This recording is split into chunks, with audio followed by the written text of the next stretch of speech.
Hello வணக்கம் மக்களே. நாம இப்போ HVAC டெக்னீஷியன்ஸ்க்கான ஒரு சீரிஸ் வீடியோ தான் பார்த்துட்டு இருக்கோம். அதுல இன்னைக்கு நம்ம என்ன பார்க்க போறோம் அப்படின்னு பாத்தீங்கன்னா, கனடால ஒரு HVAC டெக்னீஷியனா நீங்க வரீங்கன்னா உங்களுக்கான சேலரி மினிமம் எவ்வளவு கிடைக்கும், மேக்ஸிமம் எவ்வளவு கிடைக்கும் அப்படின்றத பார்க்க போறோம்.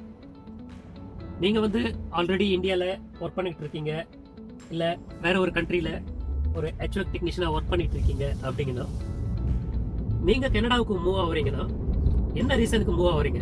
நிறைய பேர் ஒரு கண்ட்ரில இருந்து இன்னொரு கண்ட்ரிக்கு எதுக்கு மூவ் ஆகுங்க அப்படின்னு பாத்தீங்கன்னா, ஒண்ணு பெட்டர் லைஃப் இருக்கணும், இல்லைன்னா சேலரி இருக்கணும்.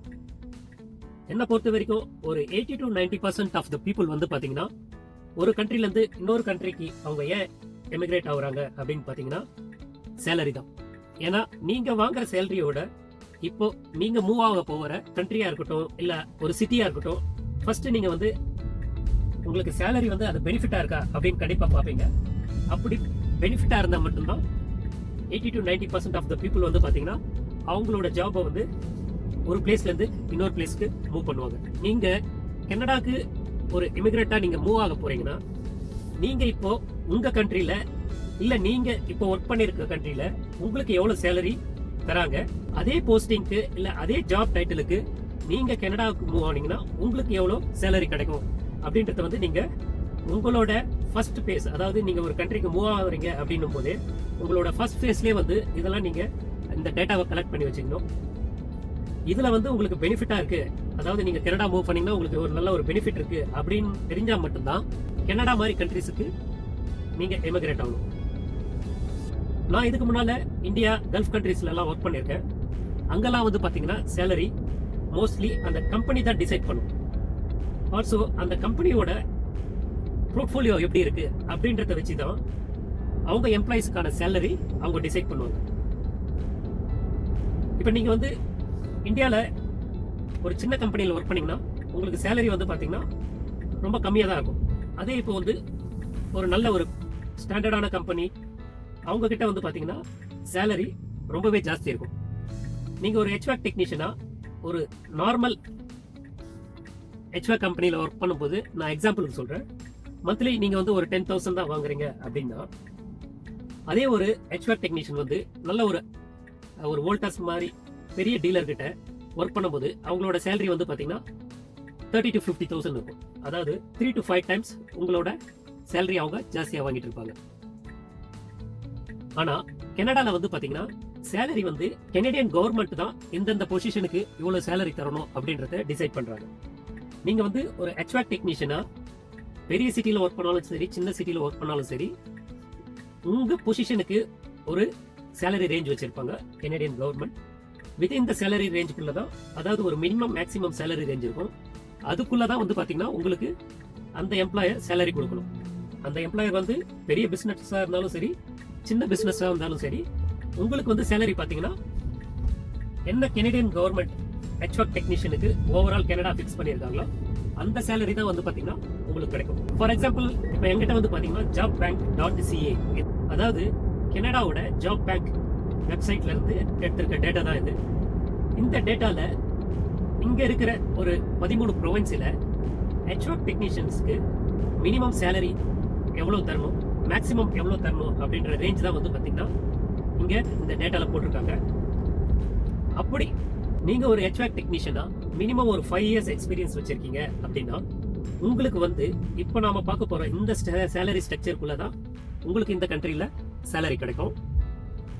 இதுல வந்து பாத்தீங்கன்னா நான் ஆல்ரெடி சொன்ன மாதிரி ஒரு 12-13 ப்ரொவின்ஸியோட சேலரி ரேஞ்ச் எவ்வளவுன்னு போட்டிருக்காங்க. அதுல பர்டிகுலரா பாத்தீங்கன்னா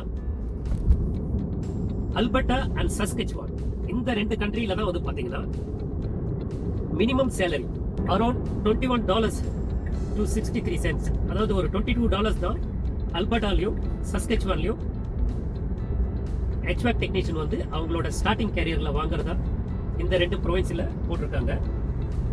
இந்த மினிமம் சேலரி இருக்கிற இந்த 13 ப்ரொவின்ஸ்லயே வந்து பாத்தீங்கன்னா இந்த ரெண்டு ப்ரொவின்சஸ்ல தான் வந்து பாத்தீங்கன்னா நல்ல ஜாஸ்தியா கொடுக்குறாங்க. ரொம்ப கம்மியான மினிமம் சேலரி எந்த ப்ரொவின்ஸ்ல கொடுக்குறாங்க அப்படின்னு பாத்தீங்கன்னா பிரிட்டிஷ் கொலம்பியால தான் வந்து பாத்தீங்கன்னா கம்மியான மினிமம் சேலரி கொடுக்குறாங்க. அந்த சேலரி வந்து எவ்வளவு அப்படின்னு பாத்தீங்கன்னா $19 இதுதான் வந்து மினிமம் சேலரியா பிரிட்டிஷ் கொலம்பியால ஒரு ஃப்ரெஷ்ஷா இல்ல ஒரு அப்ரெண்டிஸா ஸ்டார்ட் பண்றவங்களுக்கு மினிமம் சேலரி வந்து பாத்தீங்கன்னா $19 தராங்க. அதே மாதிரி மற்ற ப்ரொவின்ஸ் எல்லாம் எவ்வளவு தராங்க அப்படின்றது வந்து எனக்கு பின்னால இப்போ நான் உங்களுக்கு அந்த பிக்சர்ஸ் அட்டாச் பண்ணியிருக்கேன் பாருங்க. ஸோ அதுதான் வந்து ஒரு மினிமம் சேலரியா உங்களுக்கு கிடைக்கும். ஸோ மினிமம் சேலரிஸ் பார்த்தாச்சு. இப்போ வந்து இதுலேயே மீடியம் சேலரி அப்படின்னு ஒரு காலம் இருக்கு. அது என்னன்னு பார்த்தீங்கன்னா மினிமம் சேலரி நான் ஆல்ரெடி சொன்ன மாதிரி ஒரு அப்ரெண்டிஸ்ஷிப் இல்லை ஃப்ரெஷ்ஷாக அந்த ஜாப்ல ஜாயின் பண்ணுறவங்களுக்கான சேலரி அது. மீடியம் சேலரி வந்து பார்த்தீங்கன்னா ஒரு அப்ரெண்டிஸ்ஷிப் முடிச்ச பசங்க இல்லைன்னா நீங்கள் வந்து இந்த கண்ட்ரிக்கு புதுசாக வரீங்க, உங்களோட எக்ஸ்பீரியன்ஸ் பற்றி இங்கே இருக்க எம்ப்ளாயிஸ்க்கு தெரியாது அப்படின்னும் போது இந்த எம்ப்ளாயிஸ் வந்து பார்த்தீங்கன்னா உங்களோட இன்டர்வியூ எப்படி முடிஞ்சது, ஒர்க் எக்ஸ்பீரியன்ஸ் அண்ட் பேக்ரவுண்ட் செக்ஸ்லாம் ஓரளவுக்கு சாட்டிஸ்ஃபைடாக இருந்ததுன்னா அவங்க வந்து இந்த மீடியம் சேலரி வந்து உங்களுக்கு கொடுக்கறதுக்கு வந்து பார்த்தீங்கன்னா ரெடியாக இருப்பாங்க. அப்படி மீடியம் சேலரி எவ்வளோ இந்த கண்ட்ரியில் கிடைக்கும் அப்படின்னு பார்த்தீங்கன்னா நாம் ஆல்ரெடி பார்த்துட்டு இருக்க இந்த ஜாப் பேங்க் வெப்சைட்டில் சஸ்கச்சுவானில் வந்து பார்த்தீங்கன்னா ஒரு HVAC டெக்னீஷியனோட மீடியம் சேலரி வந்து பார்த்தீங்கன்னா $36 per hour அப்படின்னு சொல்லியிருக்காங்க. அல்பர்டால வந்து பார்த்தீங்கன்னா $35 per hour அப்படின்னு கொடுத்துருக்காங்க. இந்த ரெண்டு ப்ரொவின்ஸ்ல தான் வந்து பார்த்தீங்கன்னா மினிமம் சேலரியும் ஜாஸ்தியாக இருக்கு, மீடியம் சேலரியும் நல்லா ஜாஸ்தியாக இருக்கு. மற்ற ப்ரொவின்ஸையும் நீங்கள் செக் பண்ணலாம், ஆல்மோஸ்ட் இந்த ரேஞ்சுக்குள்ளே தான் இருக்கும். கொஞ்சம் ஒரு $2 to $3 வந்து கம்மியாக இருக்கு. ஏன்னு பார்த்தீங்கன்னா அந்த இடத்துல HVAC டெக்னீஷியன்ஸுக்கான ஓப்பனிங் வந்து கொஞ்சம் கம்மியாக இருக்கலாம். நாம ஆல்ரெடி பார்த்த மாதிரி சஸ்கச்சுவான்லையும் அல்பர்டாலையும் வந்து பார்த்தீங்கன்னா HVAC டெக்னீஷியன்ஸுக்கு ஏகப்பட்ட டிமாண்ட் இருக்கலாம். அந்த டிமாண்டை காம்பன்சேட் பண்ணுறதுக்காக இந்த ரெண்டு ப்ராவின்சஸ்லையும் மேபி இந்த அளவுக்கு நல்ல சேலரி தராங்கன்னு நான் நினைக்கிறேன்.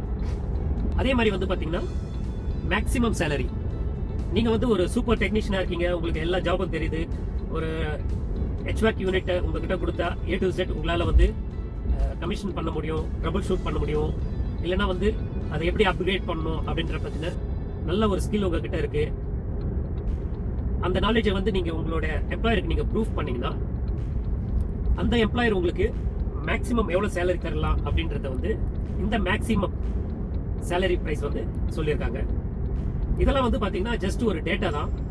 சில கம்பெனிலலாம் வந்து பார்த்தீங்கன்னா இன்னைக்கு இருக்கிற கெனடியன் லேபர் மார்க்கெட் சுச்சுவேஷனில் HVAC டெக்னீஷியன்ஸ்லாம் வந்து பார்த்தீங்கன்னா பயங்கர டிமாண்டில் இருக்காங்க. அதாவது வந்து பார்த்தீங்கன்னா அவங்களுக்கு ஆள் கிடைக்கல.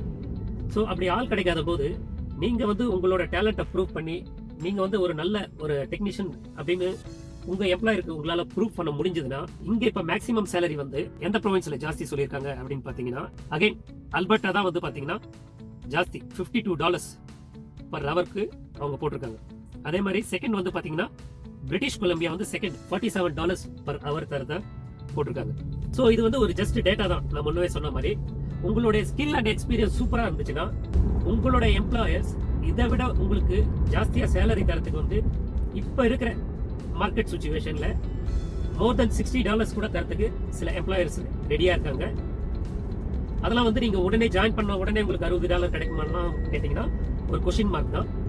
ஒன்ஸ் நீங்கள் இந்த கண்ட்ரிக்கு வந்துட்ட பிறகு கொஞ்சம் எக்ஸ்பீரியன்ஸ் கெயின் பண்ணிட்டீங்க, ஆல்ரெடி உங்களுக்கு எக்ஸ்பீரியன்ஸ் அதர் கண்ட்ரீஸில் இருந்தாலும் இந்த கண்ட்ரீஸில் அட்லீஸ்ட் ஒரு 1 or 2 years எக்ஸ்பீரியன்ஸ் பண்ணதுக்கப்புறம் ஈவன் உங்கள் எம்ப்ளாயரே உங்களோட ஜாப்லாம் வந்து பார்த்துட்டு அப்ரிஷியேட் பண்ணி கண்டிப்பாக இந்த மாதிரி ஒரு ஹையர் சேலரிக்கு உங்களை ப்ரொமோட் பண்ணி உங்களுக்கு சேலரி கொடுக்கறதுக்கு இங்கே இருக்க எம்ப்ளாயர்ஸ், அதாவது சின்ன எம்ப்ளாயராக இருந்தாலும் சரி பெரிய எம்ப்ளாயராக இருந்தாலும் சரி இந்த அளவுக்கு சேலரி அவங்களால கொடுக்க முடியும்.